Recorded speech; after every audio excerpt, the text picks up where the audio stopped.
bonjour. Donc voilà, nous sommes en présence d'une journaliste qui est grand reporter au Monde depuis bientôt 20 ans.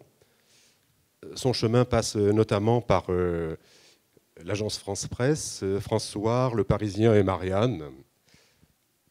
Pendant toutes ces années, il n'y a pas grand-chose qu'elle ait ignoré de la classe politique française, des pratiques et des coulisses du pouvoir, de Mitterrand à Chirac et de Chirac à Hollande, en passant par Ségolène Royal ou les Strauss-Kahn, et tous les membres plus ou moins connus d'une famille très dense. Donc ces enquêtes et ces récits d'investigation se lisent d'un trait. Elle travaille beaucoup pour nous expliquer l'envers du décor, nous donner à comprendre les réalités de la scène politique et les traits de personnalité des dirigeants qui nous gouvernent, ou du moins en ont la tentation. Il s'agit bien d'une journaliste du papier, de l'écriture et de toute sa noblesse. Nous accueillons Raphaël Baquet.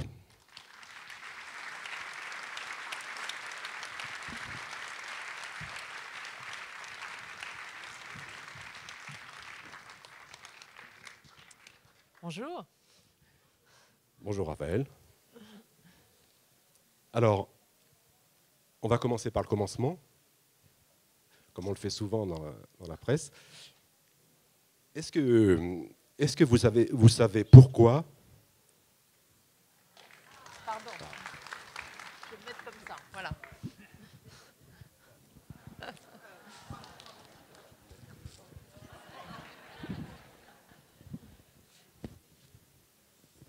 Oui, Raphaël, est-ce que vous savez pourquoi vous avez voulu devenir journaliste? Bon, je crois que, enfin, il me semble que la plupart de mes confrères d'ailleurs et consoeurs ont la même idée, c'est que quand on est curieux, il y a un métier qui vous autorise à être curieux, et vous pouvez même gagner votre vie comme ça, c'est le journalisme. Et donc, c'est vrai que moi, c'est une vocation. Donc je crois que je suis passée directement du rêve d'être princesse à celui d'être journaliste. Et à vrai dire, c'est largement aussi satisfaisant que d'être princesse, parce que ça vous permet vraiment de pénétrer absolument tous les milieux. Et ça, je pense qu'il n'y a aucun métier, à vrai dire, qui vous permet d'aller voir les migrants de Calais et le lendemain d'aller dans la famille Bettencourt. Donc ça, vraiment, je pense que c'est très, c'est pas seulement excitant. Ça vous permet de réfléchir, de vous remettre en perspective. D'ailleurs, vous vous apercevez que les différences humaines ne sont pas si grandes entre les Bettencourt et les migrants de Calais. Et ça, c'est évidemment très intéressant. Et c'est ce qu'on essaie de faire quand on est journaliste, de restituer cette réalité et de restituer ce que c'est qu'une vie humaine. En fait, vous y pensez très jeune, je crois, à 10 ans, et vous lisez beaucoup. Est-ce que ça veut dire qu'on vient au journalisme par la lecture? En tout cas, quand on fait de la presse écrite, oui, certainement, il y a un lien. On y vient par la lecture des journaux, mais aussi par la lecture de la littérature, parce que je crois que vraiment, il n'y a rien qui raconte mieux, d'une certaine façon, les passions humaines ou la subtilité et la complexité de notre existence que la littérature. Et hélas, des journalistes ne sont pas forcément des écrivains, rarement même. Et je fais bien la différence, mais bien sûr qu'on y vient par la lecture à la fois des romans et puis des journaux. Alors, quand on vous demande votre carte d'identité, vous dites que vous êtes femme, européenne et journaliste. C'est vraiment dans cet ordre? Oui. Oui, c'est ce qui... À vrai dire, je choisis les cadres les plus vastes possibles. Donc, femme, déjà, c'est évidemment très large. Européenne, parce que c'est vrai que je ressens cette culture de façon très forte. Et quand on est journaliste, on voyage beaucoup dans les pays étrangers et on voit bien ce qu'il y a, même si l'Europe est contestée, et elle peut être d'ailleurs critiquable sur bien des aspects, mais on sent bien quel est notre creuset commun quand on voyage. Donc c'est vrai que je le ressens toujours. Et journaliste, parce que c'est ma passion. Alors, Vous n'avez pas décidé d'occuper le terrain de la gastronomie, de la justice, du fait divers, de l'éducation, enfin il y a plein de domaines. Pourquoi la politique? Est-ce que c'est parce que c'est un domaine au fond qui résume tout? En fait, c'est pas tant la politique que le pouvoir, parce que je fais aussi beaucoup d'économie. Donc, c'est plutôt le pouvoir.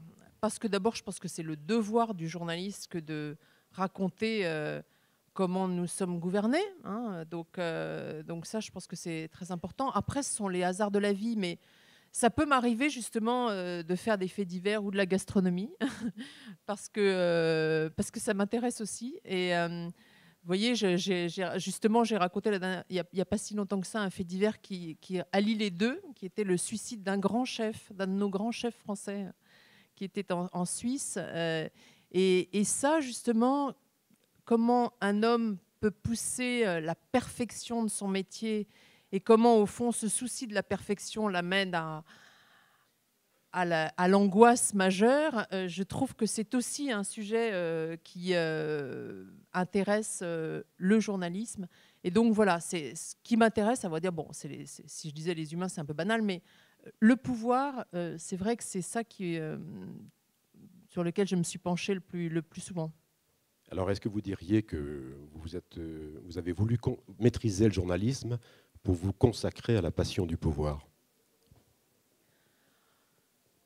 Je pense qu'en tout cas, c'est le devoir du journaliste que de raconter effectivement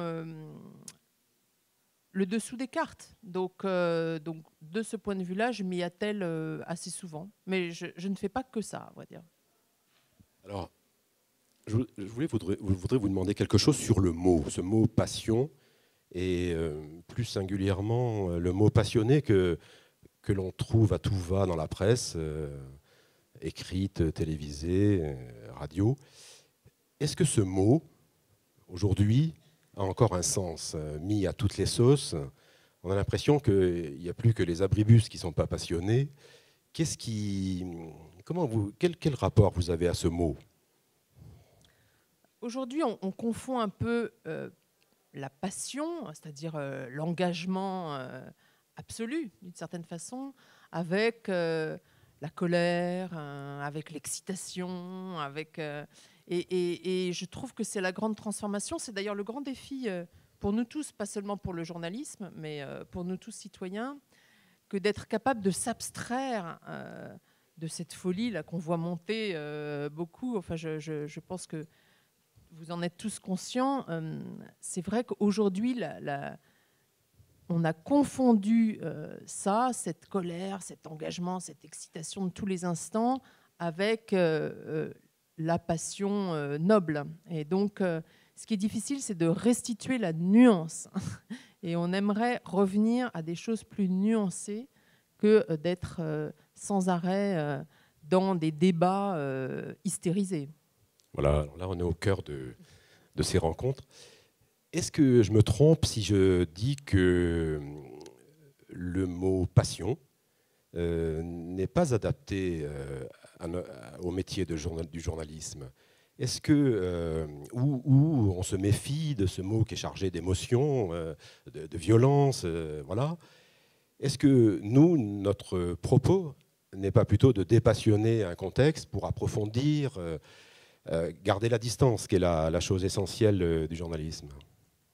Oui, notre rôle, c'est la distance, au contraire. Donc c'est difficile parce que il faut à la fois, quand on fait un reportage, il faut à la fois être en empathie avec ce que l'on voit. Ce n'est pas forcément en sympathie, hein, c'est en empathie, donc avec le souci de comprendre ce que l'on voit. Et en même temps, il faut d'abord s'effacer personnellement, bien sûr, et puis garder la bonne distance. Parce que très souvent, pour prendre des exemples concrets, vous allez dans un endroit où vous rencontrez quelqu'un, vous pouvez être séduit, vous pouvez être vraiment intéressé, exalté par ce qu'il vous dit, vous pouvez être très convaincu d'ailleurs par lui, ou vous pouvez le trouver détestable. Or, il faut justement s'abstraire de ses propres émotions pour pouvoir restituer la vérité d'un homme ou d'une femme ou d'une situation. Et ça, c'est la chose la plus difficile dans le journalisme, c'est aussi le mécanisme le plus intéressant. Alors en revanche, on peut imaginer sans peine que ce métier se trouve au milieu des passions, et des passions politiques, qui sont considérables. Comment êtes-vous toujours vivante, Raphaël, au milieu de ce monde sauvage? Comme tout un chacun, mais ce qui est vrai, c'est que c'est vrai que le métier a changé. Enfin, ce qui a changé, pas dans les règles professionnelles, mais dans notre environnement. Et, enfin, vous le voyez tous, mais aujourd'hui, on est confronté, quand on fait ce métier, quand on enquête, on est confronté aux réactions immédiates du public. Donc ça, c'est plutôt un progrès, c'est-à-dire qu'effectivement, les lecteurs, les auditeurs, les téléspectateurs peuvent dire leurs mots sur ce que l'on fait, mais on est confronté aussi à tous les mouvements, les militants, les gens qui vous insultent. Et ça, c'est vraiment une grande nouveauté. Et si vous voulez, la façon dont les gens abordent l'information a beaucoup changé. Je vous donne un exemple. Quand j'ai commencé un journalisme, donc il y a 20 ans, le lecteur du Monde, c'était plutôt plus souvent un homme, assez cultivé. 75% des lecteurs avaient Bac+5, hein, donc c'était déjà il y a 20 ans. Donc c'était quelqu'un de, en tout cas, diplômé, éduqué, assez cultivé, et il lisait religieusement le journal, et il pouvait tomber au détour de son feuilletage du journal sur un article sur la Bolivie où il n'était jamais allé. Mais au fond, il s'intéressait tout d'un coup à la situation dans la Bolivie en Bolivie parce que voilà, il s'y passait tel ou tel événement, ou parce que c'était un journaliste qu'il aimait qui avait écrit cet article. Aujourd'hui, ce lecteur qui feuillette d'abord est réduit à portions congrues. Aujourd'hui, nous vendons 250 000 exemplaires papier du Monde. En revanche, nous avons 2 millions de lecteurs sur Internet chaque jour. Vous voyez la différence on a vraiment une différence énorme. Et les 2,5 millions qui arrivent chaque jour sur Internet, ils peuvent arriver soit en étant abonnés numériques, bon, ça c'est très bien, c'est des lecteurs classiques d'une certaine façon, mais les 3/4 d'entre eux arrivent d'une autre façon, sans même avoir voulu aller lire un article du Monde. Ils arrivent parce que sur Facebook, on leur a posté tel article, sur Twitter, ils l'ont lu, ou même sur Snapchat pour les plus jeunes d'entre eux, ceux qui ont moins de 25 ans, ils l'ont vu dans leur petit réseau. Donc, ce sont des gens très, très différents. Très, très différents. Et donc, cet article sur la Bolivie, s'ils ne cherchent pas d'informations sur la Bolivie, ils n'ont aucune chance de tomber dessus. Il faut qu'ils l'aient, au fond, une fois dans leur vie, été intéressés par la Bolivie pour que les algorithmes dirigent cet article sur la Bolivie vers eux. Ça change complètement les choses. C'est-à-dire que l'information de hasard, si vous voulez, ce que permettait le feuilletage, ça n'existe quasiment plus. Aujourd'hui, vous tombez sur une information qui est déjà dans votre univers. Et les algorithmes, à cet égard, ont modifié nous tous, ont modifié notre accès à l'information. Et évidemment, du coup, ça modifie aussi la réflexion qu'on doit avoir sur le journalisme. Car il est beaucoup plus difficile d'informer un large public sur des sujets plus pointus, plus difficiles. Et là, évidemment, c'est un vrai défi pour nous tous, à vrai dire. Et c'est ça qui nous inquiète, je ne veux pas seulement dire ça, à vrai dire. En tout cas, c'est un sujet pour nous de réflexion tous les jours au journal. Comment amener le lectorat à s'intéresser à des sujets importants, enfin, qui pour nous sont importants, alors que toute la journée, il est sollicité par des informations certainement plus excitantes, mais peut-être beaucoup moins importantes. Et donc là, ça a toujours existé, si vous voulez. Toujours, il y a 40 ans, on n'était plus, évidemment, on était plus intéressé par, je sais pas quoi, n'importe quel truc qui arrivait à une star ou que, évidemment, une information plus profonde qui aurait des conséquences plus profondes sur notre environnement. Mais aujourd'hui, cette proportion s'est amplifiée. C'est-à-dire qu'aujourd'hui, vraiment, nous sommes assaillis par un nombre incroyable d'informations, parfois très souvent anecdotiques. Très souvent anecdotiques. Et ça, c'est difficile quand on le sait, et Christian le sait peut-être plus encore que moi, parce que vous avez fait du reportage de guerre, ce que je n'ai pas fait. J'ai moins de courage que Christian. Et quand on fait justement du reportage de guerre, ou quand on va, d'ailleurs, on n'est pas forcément besoin d'aller à la guerre et loin pour s'intéresser à des choses importantes, mais quand on va comme ça, quand on est confronté à des défis importants, à la mort, à la vie, et qu'on s'aperçoit que ce qui intéresse tout le monde, le tourbillon, c'est la bague de Kim Kardashian, si vous voulez, c'est très difficile d'être confronté à cette différence de hiérarchisation. Et c'est ça, aujourd'hui, notre défi. Oui, le journalisme, c'est un métier, en fait. Alors, je vais me faire l'avocat de tous les diables, et ils sont nombreux. Avoir un réseau, entretenir ses contacts, ses sources, occuper en permanence un même terrain d'expertise, comme vous, est-ce que ce n'est pas, au fond, le danger permanent de se faire aspirer par l'entre-soi, le petit cercle ? Oui, moi c'est pour ça que je pense qu'il ne faut pas faire, il faut pas être systématiquement dans le même milieu. Donc oui, bien sûr, quel qu'il soit d'ailleurs. Hein, c'est pas seulement même la gastronomie. Oui, bien sûr. Donc oui, il faut changer parce qu'il y a une forme de famille. Alors le problème c'est qu'il faut allier les deux parce qu'il est important de connaître profondément un milieu pour pouvoir le raconter. Hein. Donc bien sûr que si vous êtes critique d'art, il est quand même important que vous ayez une connaissance approfondie non seulement de l'art, mais du milieu de l'art. Donc, et c'est comme ça dans tous les domaines. Mais il faut être capable de s'en abstraire, de changer. Mais bon, c'est une question qu'on me pose souvent sur le milieu politique. Je n'ai pas d'amis dans le milieu politique, quoi. Donc je pense qu'on peut parfaitement être à distance du milieu, même on ne le fréquente pas, on enquête sur lui, c'est différent. Mais au fond, vous n'êtes jamais loin de l'homme politique qui lui-même a besoin d'être près de vous pour argumenter, expliquer. On se dit que fatalement, quand on occupe ce terrain, vous êtes un peu condamné à avancer ensemble. Ben, je ne crois pas, d'abord parce que quand on s'intéresse au pouvoir, on s'aperçoit que les responsables politiques, c'est pas leur faire injure que de dire cela, mais ils n'ont plus de pouvoir. Donc si on s'intéresse au pouvoir, à vrai dire, on s'intéresse... C'est pour ça que j'ai un peu basculé assez souvent sur l'économie, parce que je vois bien le déplacement c'est là où est le du pouvoir. curseur. Ben oui, bien sûr. Donc aujourd'hui, les responsables politiques, on peut le regretter d'une certaine façon, parce que c'est aussi une espèce de déplacement de la démocratie, hein.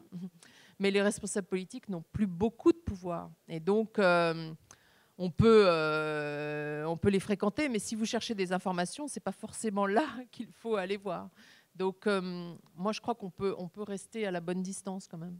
Alors, bon, le média bashing a toujours existé, mais il y a quand même une constante, quelque chose de récurrent, c'est le reproche.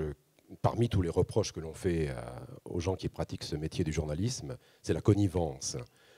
Nous sommes estampillés amis du pouvoir. Au fond, on serait, vous pensez, de la même famille que l'homme politique ? Je ne crois pas, parce que les responsables politiques... Enfin, moi, je ne fais pas partie de ceux qui dévaluent la politique. Je pense que c'est quelque chose de noble que d'être élu et de représenter ses concitoyens. Hein. Donc, c'est d'ailleurs une mission assez difficile.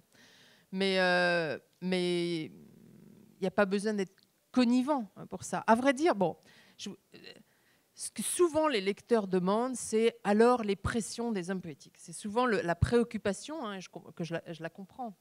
Mais je voudrais vous dire une chose, les hommes politiques n'ont plus le pouvoir de faire pression sur les journalistes.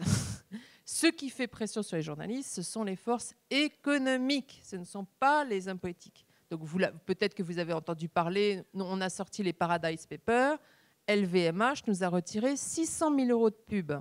C'est ça qui se passe aujourd'hui. Vraiment, je crois que jamais d'ailleurs un homme ou une femme politique n'a fait pression sur moi. Donc, vous voyez, ça ne m'est jamais arrivé. En revanche, ça arrive. Ça arrive. Mais LVMH dit que ce n'est pas une pression faite sur le monde. C'est une forme de pression, quand même. C'est une forme de pression. Et ça ne nous empêche pas de... Mais pareil, je vous dis aussi, par exemple, l'une des plus grosses... l'un des plus gros procès que nous ayons eu affronté au monde, pour une information qui était vraie, ce n'est pas du tout ni avec un président de la République ou un ministre, c'est avec le Real Madrid. Vous voyez, nous avions sorti une enquête sur le dopage des footballeurs. Donc là, nous avons eu des années de procès avec une armada d'avocats, des procès que nous avons perdus, alors que nous avions raison. Donc c'est ça qui se passe. Vous voyez, c'est beaucoup plus ça que un homme politique qui vous téléphonerait pour vous engueuler. D'ailleurs, il peut vous téléphoner pour vous engueuler, mais ça n'a aucun effet. Ça n'a aucun effet. Donc, et ça, c'est beaucoup plus ça. Et je pense que parfois, nous tous, comme citoyens, nous n'en avons pas conscience. On est beaucoup trop obnubilés, c'est peut-être très français, on est beaucoup trop obnubilés par l'idée que les politiques font pression. Ils ne font plus pression. Ils n'en ont plus les moyens. Ils n'en ont plus les moyens. Ils ont perdu beaucoup de leur superbe. Et vraiment, aujourd'hui, si vous voulez, c'est beaucoup plus difficile d'aller interroger un patron de multinationale. C'est beaucoup plus difficile d'aller interroger les dirigeants de Monsanto que d'aller interroger le président de la République. Voilà ce qui se passe aujourd'hui. Et donc, c'est ça qui est dur quand on fait des enquêtes et quand on est journaliste. Et on doit bien garder ça à l'esprit. Et parfois le public ne se rend pas compte du déplacement, si vous voulez, du pouvoir. Et c'est ça qui s'est produit. Alors, vous pratiquez par les livres l'investigation et le récit politique. Les acteurs sont à la fois présentés comme des hommes et des femmes comme les autres, au fond, et montrés dans des situations non avantageuses, cruelles parfois. Donc vous ciblez les anecdotes, les témoignages, les rencontres, ces petits riens en fait qui permettent qui semblent pas avoir d'importance, mais qui permettent de dessiner un personnage. Est-ce que vous personnalisez la politique en la désacralisant? Est-ce que vous pensez que cette approche, qui exige un très grand travail, peut nous faire aimer la politique? Est-ce que cela participe d'un fossé que l'on comble? Est-ce que vous pensez rapprocher cette politique de l'électorat? Là, il y a un grand fossé. Non, je pense que, alors, en France, on a encore, et je m'en félicite d'ailleurs, la passion de la politique au sens noble du terme, pas de la politique forcément anecdotique. On a aussi de l'intérêt pour les récits sur le milieu politique, encore que ça a beaucoup décliné. Hein. Donc, aujourd'hui, on le voit bien, mais nous, on le voit, vous savez, aujourd'hui, on peut parler... Le progrès technique et notamment sur le numérique, on peut mesurer combien de personnes lisent un article, combien de personnes s'arrêtent à la 5e ligne. Enfin bref, on a une espèce d'audimat très précis des articles. Donc je peux vous dire que les articles politiques sont ceux qui sont les plus lus. Toujours, c'est une donnée objective. Les articles politiques dans le monde sont toujours ceux qui sont les plus lus. Mais quand je dis politique, je peux le dire au sens large. C'est-à-dire que les articles sur Donald Trump ou sur le Brexit sont très lus. Et c'est de la politique, bien sûr. C'est au contraire le cœur même de la politique. Donc ça passionne beaucoup les gens. C'est beaucoup plus difficile de faire venir des lecteurs aussi massivement sur un article sur l'environnement, par exemple. Je vous cite un sujet largement aussi important que les sujets politiques. Bon. Donc, c'est plus difficile. Alors, plus vous incarnez un sujet, plus les lecteurs viennent. Ça, c'est vrai, et quel qu'il soit. C'est vrai que si vous racontez le Brexit par des reportages, par la façon dont Theresa May se débat avec Boris Johnson pour essayer de négocier le Brexit, les lecteurs viendront plus. C'est plus facile et c'est normal. On est tous comme ça. Donc, on essaye d'incarner tous les sujets, y compris sur les sujets sur le pouvoir. Mais c'est ça qui est intéressant. Et parfois aussi, il ne faut pas négliger le pouvoir des hommes. Les hommes ou les femmes peuvent modifier les choses. Et bien sûr qu'un président de la République ou un ministre peut modifier le domaine dont il s'occupe. Et le dernier livre que j'ai fait, qui s'appelle Ricci, portait sur le directeur de l'école du pouvoir, le directeur de Sciences Po. Il a modifié l'école, mais l'école qui forme les élites. Donc évidemment qu'il a un impact très important, et du coup, je pense qu'il est intéressant de raconter sa façon de penser, sa culture, son caractère, son comportement et son action.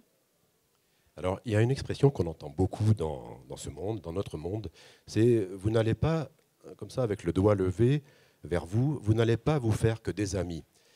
La façon dont vous procédez, par ces enquêtes et ces récits politiques, ces investigations, on peut penser qu'en retour, vous avez droit à une certaine animosité.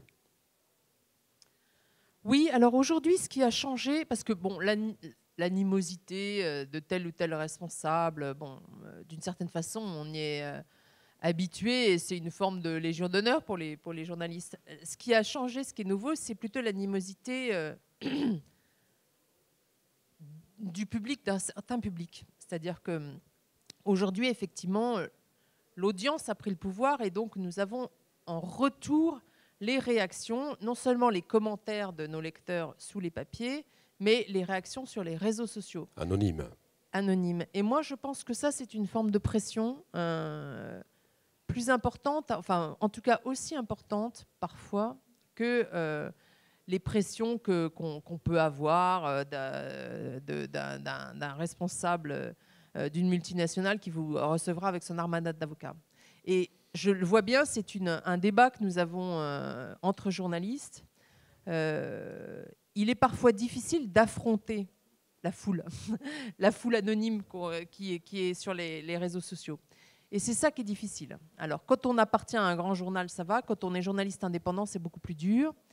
Et donc aujourd'hui, le défi qui est devant nous, c'est celui-là. Je le vois bien, on discute souvent entre confrères et consoeurs. Certains journalistes de la rédaction disent j'ai pas envie de faire ce sujet, je vais m'en prendre vraiment plein la gueule, comme on dit, donc des réseaux sociaux. Et ça arrive beaucoup plus souvent qu'on ne le croit. C'est un vrai problème aujourd'hui. Donc on se baisse souvent à plusieurs, par exemple, pour faire des sujets délicats. En fait, il y a un transfert. La violence, on décrit la violence comme issue du monde même de la politique. En fait, la violence aujourd'hui, c'est la violence des réseaux sociaux. Oui, c'est la violence des réseaux sociaux sur certains sujets. Alors, il y a des sujets qui ont toujours été passionnels. Hein. Le conflit israélo-palestinien, c'est sûr que depuis 40 ans, ça n'a pas décru, c'est terrible. C'est-à-dire que le moindre mot, si vous voulez, je discutais hier avec notre correspondant à Jérusalem, le pauvre, vraiment, c'est terrible. Il écrit le moindre phrase, si vous voulez, et à chaque fois, c'est d'un côté comme de l'autre. Hein, c'est vraiment délirant. Donc, c'est vraiment un problème. Et aujourd'hui, en France, on le voit bien, il y a des sujets qui sont éruptifs comme ça. Donc, vous avez... évidemment, toujours les extrêmes. Hein. L'extrême droite, l'extrême gauche, que vous écriviez sur l'un ou sur l'autre, c'est un déferlement. Que vous écriviez sur les musulmans ou sur les juifs, c'est un déferlement. Donc c'est terrible, c'est un vrai problème. Et avoir raconté, faire une enquête nuancée, raconter quelque chose sur un événement de façon nuancée autant que faire se peut, eh bien, il y a moins de public que si vous le racontez de façon stéréotypée, tranchée, à la hache et caricaturale. Et donc, ça aussi, c'est un défi pour les journalistes. Mais vos récits, votre travail sur le récit politique, ce n'est pas non plus un long fleuve tranquille. Alors, on va prendre quelques exemples. Je crois que vous allez signer quelques livres, là, tout à l'heure. Si je prends La femme fatale, Ségolène Royal, lorsque le livre paraît, en 2007, Madame Royal tout de suite dit qu'elle vous attaque, ce qu'elle n'a d'ailleurs pas fait. Si, mais elle a perdu. Mais on a gagné. Vous avez gagné, voilà. Elle vous attaquait en justice pour atteinte à la vie privée. Cela pour dire que le rapport est violent, tout de suite. Est-ce que vous le savez déjà au départ, ça? Oui, alors là... Pardon, c'est plutôt un portrait acide de Ségolène Royal. C'est-à-dire qu'en fait, on racontait pourquoi sa campagne avait n'avait pas du tout marché. Mais en fait, c'est là qu'on voit aussi que... C'était avec Ariane Chemin que vous l'aviez. Avec Ariane Chemin, oui, pardon, on a été toutes les deux. Donc, c'est là qu'on voit que l'opinion et même les règles de droit ont changé. C'est-à-dire que quand on racontait, mais c'est vraiment, quand on le relit aujourd'hui, c'est une bluette. J'ai l'impression de lire Martine à l'école. Non. On racontait... Ah non, mais je vous assure, c'est même... c'est ce qu'on se disait avec Ariane Chemin, vraiment, c'est... On racontait le fait que le conflit conjugal entre François Hollande, qui était le chef du parti, et elle, qui était la candidate du Parti socialiste, évidemment, avait eu une conséquence sur la conduite de la campagne. On disait absolument rien sur leur vie intime, hein. Absolument rien de leur dispute de mari et femme. Absolument rien. C'était vraiment écrit comme ça, c'est-à-dire la mésentente conjugale. Enfin, vraiment, vous disiez quand même que c'était la clé de cet engagement de Ségolène. Oui, la clé surtout du dérapage de la campagne, bien sûr. Ça avait fait un scandale. On a été attaqué effectivement pour atteinte à la vie privée. On a gagné en première instance. Elle a fait appel. On a regagné en appel. Et après, elle s'est arrêtée là parce que sinon, on serait allé à la Cour européenne de justice et on aurait gagné, bien sûr. Mais aujourd'hui, ça ferait plus du tout scandale. Je me souviens très bien en 2007. J'étais à une conférence un peu comme celle-là, mais à Montpellier. C'était à la Comédie du Livre, mais on était insultés par le public. Les gens étaient horrifiés. Alors, bon, il y avait des militants socialistes plus particulièrement, mais pas seulement ça. Ils étaient horrifiés qu'on puisse dire ça, alors que franchement, on le disait de façon extrêmement mesurée, et surtout, ils avaient tous les deux des responsabilités politiques, donc c'était évident que c'était quand même quelque chose d'important. Aujourd'hui, franchement, ça passerait absolument comme une lettre à la poste. Donc, le public a changé. Hein.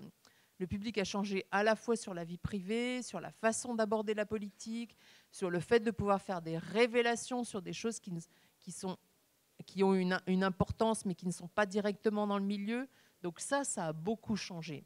Alors, ça, tant mieux. C'est-à-dire que, d'une certaine façon, la réalité de l'information a pris le dessus sur les timidités qu'on pouvait avoir. Mais en revanche, on est beaucoup plus soumis, si vous voulez, à des engagements politiques. On est plus soumis à des militants aujourd'hui. Vous voyez, en 2007, les gens qui étaient choqués, c'était des gens qui étaient sincères. Et d'ailleurs, je comprenais, mais ils trouvaient ça terrible qu'on puisse dire ça sur leur candidate, vraiment. Mais comment ça se fait, vous la critiquez alors qu'elle a perdu. Ils étaient sincèrement blessés et je comprenais. Aujourd'hui, c'est pas du tout ça. Vous êtes face à des militants anonymes d'abord et ils vous insultent. Hein. C'est pas du tout la même chose. Donc, au fond, c'est ce qui est gravissime. On retrouve l'anonymat de 1942. C'est-à-dire que tout est permis, on peut insulter qui on veut, il n'y a jamais de non. Oui. Alors, bon, pour moi, c'est pas très grave parce que je suis dans un grand journal, mais c'est vrai qu'on voit bien aujourd'hui que ça peut devenir grave. Ça peut être grave quand vous êtes journaliste indépendant. Ça peut être grave quand vous êtes dans un journal menacé. Ça peut dissuader d'enquêter. Ça peut dissuader d'enquêter. Ça peut être grave aujourd'hui parce qu'il y a des menaces de mort. Il y a quand même une rédaction qui a été décimée. Donc évidemment, ça peut être grave. Et je ne le mets pas au même niveau que ce que je viens de vous énoncer, hein, bien sûr. Mais c'est vrai que la violence s'est introduite, en fait, dans notre univers. Et elle n'était pas aussi forte auparavant. Et je vous parle d'il n'y a pas si longtemps que ça, c'est-à-dire il y a moins de 10 ans, en fait. Un autre travail, les Strauss-Kahn, c'est passionnel, ça aussi. dont vous racontez l'histoire d'une ambition à deux, au fond l'histoire de la chronique d'une chute annoncée. C'est pas tendre. Non, alors les Strauss-Kahn, ce qui était intéressant, c'était de faire parfois, vous savez, il y a des films qui sont comme ça, on commence par le meurtre et puis on remonte. Alors c'est ce qu'on avait fait, c'est-à-dire que la défense des amis de Dominique Strauss-Kahn à l'époque du Sofitel, c'était de dire ça ne lui ressemble pas. Hein, il disait ça ne lui ressemble pas. Et donc nous, on a fait l'enquête pour répondre à cette question, est-ce que ça ne lui ressemble pas? Et évidemment, le résultat, c'était si, ça lui ressemble. Et justement, c'était ça qui était intéressant, c'est-à-dire redécortiquer un événement à la lumière de ce qui s'est passé avant et pourquoi il y a un tel enchaînement, au fond, un tel silence, un tel aveuglement sur des comportements qui peuvent justement, non seulement peuvent être choquants, scandaleux, voire même pénalement répréhensibles, mais aussi être contradictoires avec l'ambition affichée. Ricci, alors ça c'est un exercice singulier. Donc Ricci, vous racontez l'histoire du directeur de Sciences Po, Richard Descoings, un homme double, qui est le jour patron de ce qu'on peut appeler Sciences Po Paris, qui est l'école du pouvoir. Et le jour, c'est Ricci dans les soirées déjantées, habillé en cuir. Voilà, c'est un homme marié à une femme et qui est en même temps qui vit avec le patron de la SNCF. Est-ce que vous, ça vous a pas été reproché d'occuper au fond la ligne jaune du vie publique, vie privée? Non, parce que l'époque avait déjà changé. Donc, alors que 2015. Ce que je racontais dans Ricci était beaucoup plus frappant que sur Ségolène Royal, eh bien, l'époque avait changé et justement, et puis aussi parce que tous ceux qui avaient entouré Richard Descoings savaient tout ça. Donc, d'une certaine façon, ça les a plutôt soulagés de le voir écrit. Et puis, c'est pas tout à fait pareil. C'est-à-dire que ce qui était intéressant, c'est de raconter comment, au cœur du pouvoir, un homme pouvait justement déroger aux conventions. Ce que j'ai trouvé intéressant chez Richard Descoings, c'est qu'il n'était pas conventionnel du tout. Pas du tout. Or, il était au cœur des conventions les plus strictes. Le Conseil d'État, l'école Sciences Po, où siègent tous les représentants des grands corps de l'État, de la Cour des comptes, de l'Inspection des finances. J'ai trouvé ça très intéressant qu'un homme aussi subversif, entre guillemets, soit adoubé par des autorités habituellement extrêmement conformistes. Et c'est ça aussi que raconte Ricci.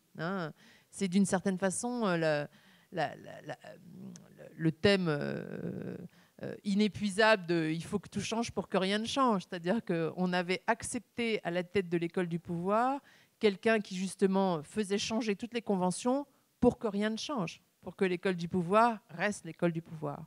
Et c'est ça le thème de ce livre. Donc c'est un peu un livre aussi sur notre époque et sur ces mécanismes-là.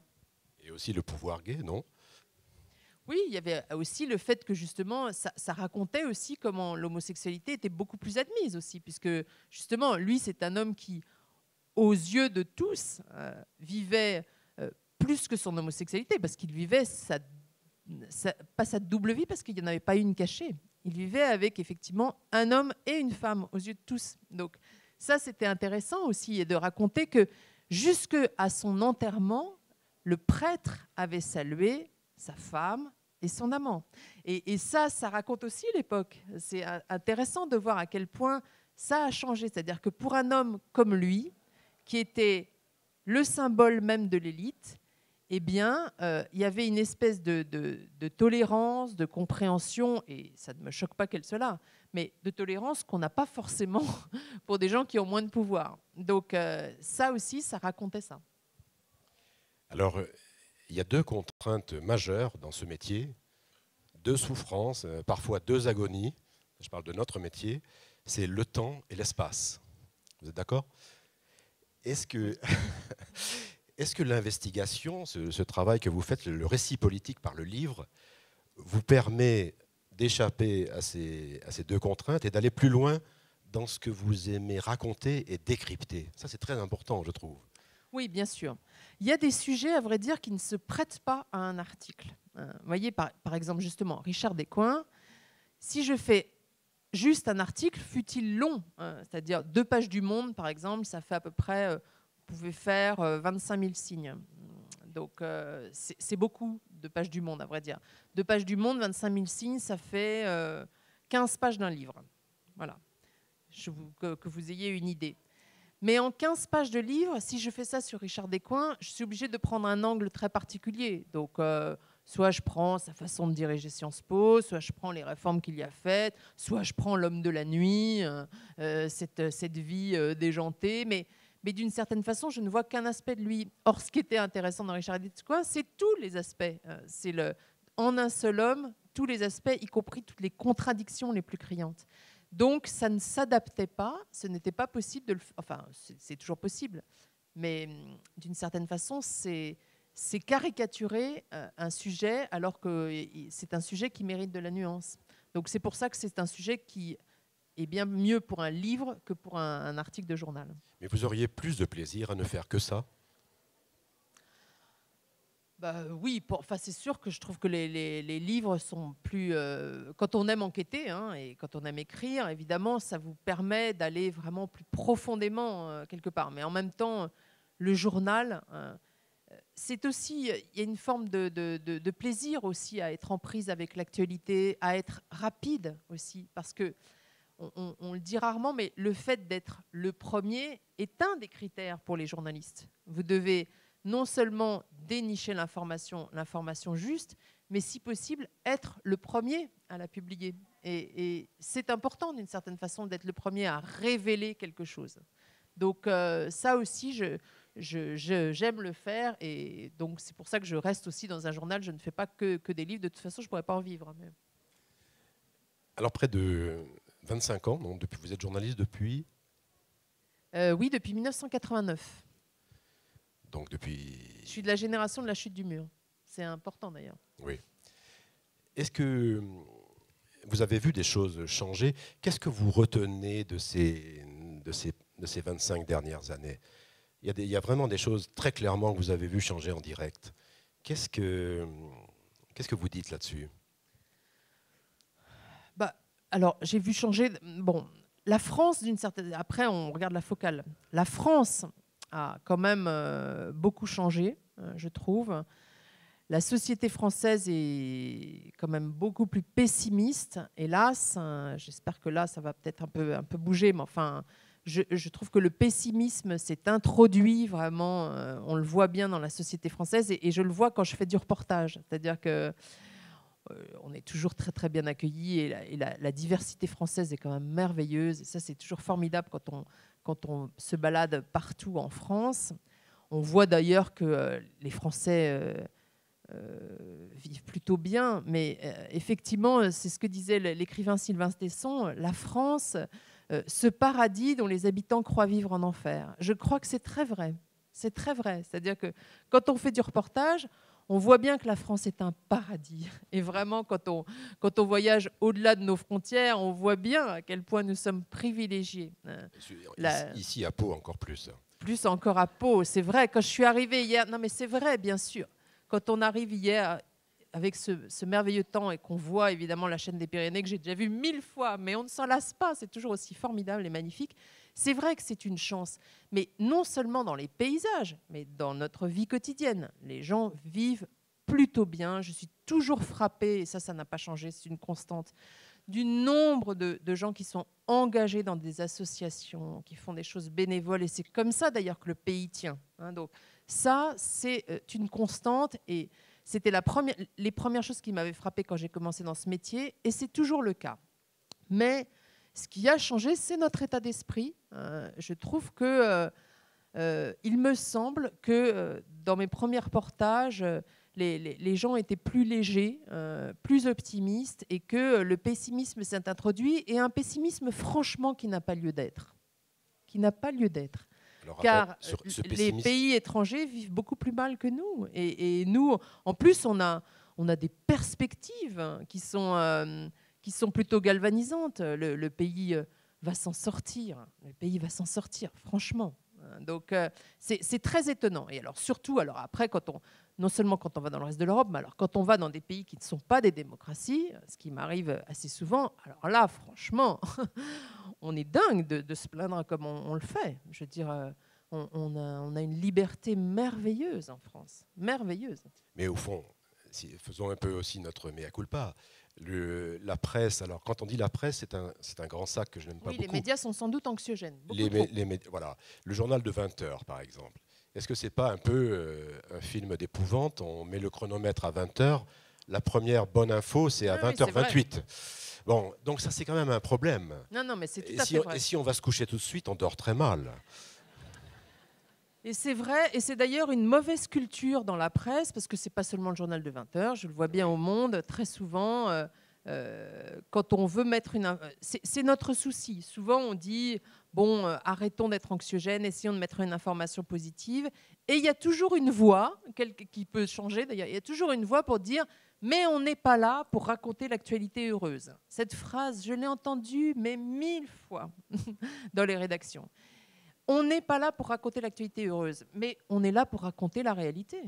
Donc, si elle est heureuse, eh ben, formidable. Donc, et ça, c'est effectivement un travers des journalistes contre lequel il faut lutter, parce que je crois qu'effectivement, il y a des tas de choses qui vont bien. Alors, bon, c'est vrai que c'est moins excitant, c'est peut-être moins frappant de raconter ça. C'est plus difficile aussi. Mais c'est quand même important de raconter aussi ce qui va bien et ce qui existe. Enfin, c'est au-delà de ce qui va bien. C'est quand même, je pense qu'on doit surtout changer la focale. Je trouve ça très frappant que les gens disent beaucoup sur les réseaux sociaux. Ce n'est plus un pays démocratique, nous ne sommes plus à égalité, il n'y a plus de liberté. Oui, bien sûr, il y a énormément de progrès à faire, toujours. Toujours. Mais enfin, franchement, quand même, on vit dans un pays libre, et je parle surtout, alors peut-être en tant que femme. Il y a quand même des tas de pays où les femmes ne sont pas libres, je vous l'assure. Donc vraiment, on vit dans un pays merveilleusement libre. Et au fond, cette violence d'Internet, nous n'y répondons pas à cette violence totalement outrancière, ce qui fait qu'elle reste en l'état, voilà, comme ça. Oui, mais c'est de la violence qui est sur l'écran tout le temps. Oui, c'est vrai. Mais c'est aussi le pouvoir des extrêmes, une forme d'aigreur entretenue. Hélas, je ne sais pas, à vrai dire, comment lutter contre ça. Alors, on va finir sur une note gaie, on va chanter. Non. Est-ce que vous... Je voudrais juste... Vous avez tout à fait raison de dire ça, parce que quand j'ai débuté avec notamment Jean-François Kahn, qui fait une conférence juste à côté. Jean-François Kahn m'a appris quelque chose de merveilleux. J'ai fait juste le lancement de Marianne avec lui. Je suis restée quelques mois, à vrai dire, seulement.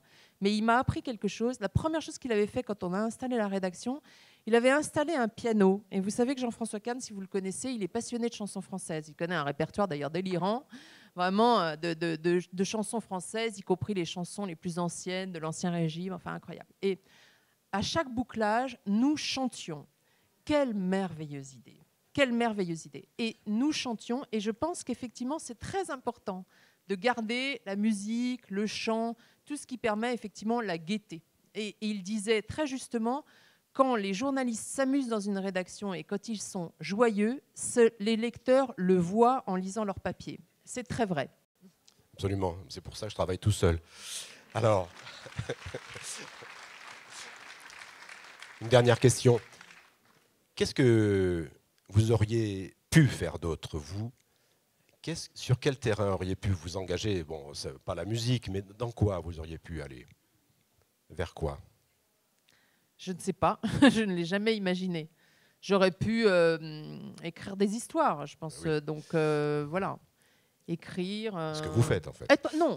Être professeur. Non, parce que j'ai toujours pensé que être enseignant et être journaliste, c'est d'une certaine façon la même chose. Donc c'est de la pédagogie. Être enseignant, oui, je trouve que être professeur, transmettre. J'aurais adoré, par exemple, créer une école. Oui, je pense que ça, c'est un métier très noble. Et à chaque fois, justement, que je fais des reportages, les enseignants sont toujours de très bonnes sources pour les journalistes, car ils ont du recul, ils entendent la jeunesse, ils voient les parents. Et donc, je vais toujours voir les professeurs ou les directeurs d'école. Vous enseignez d'ailleurs. Et moi-même, j'enseigne, mais j'enseigne le journalisme. Mais je trouve que les enseignants, effectivement, ont une mission très importante. Et d'ailleurs, c'est sur eux que repose vraiment, en grande partie, la façon dont les générations suivantes vont pouvoir se comporter. Et Raphaël, je vous remercie d'exister. C'est gentil.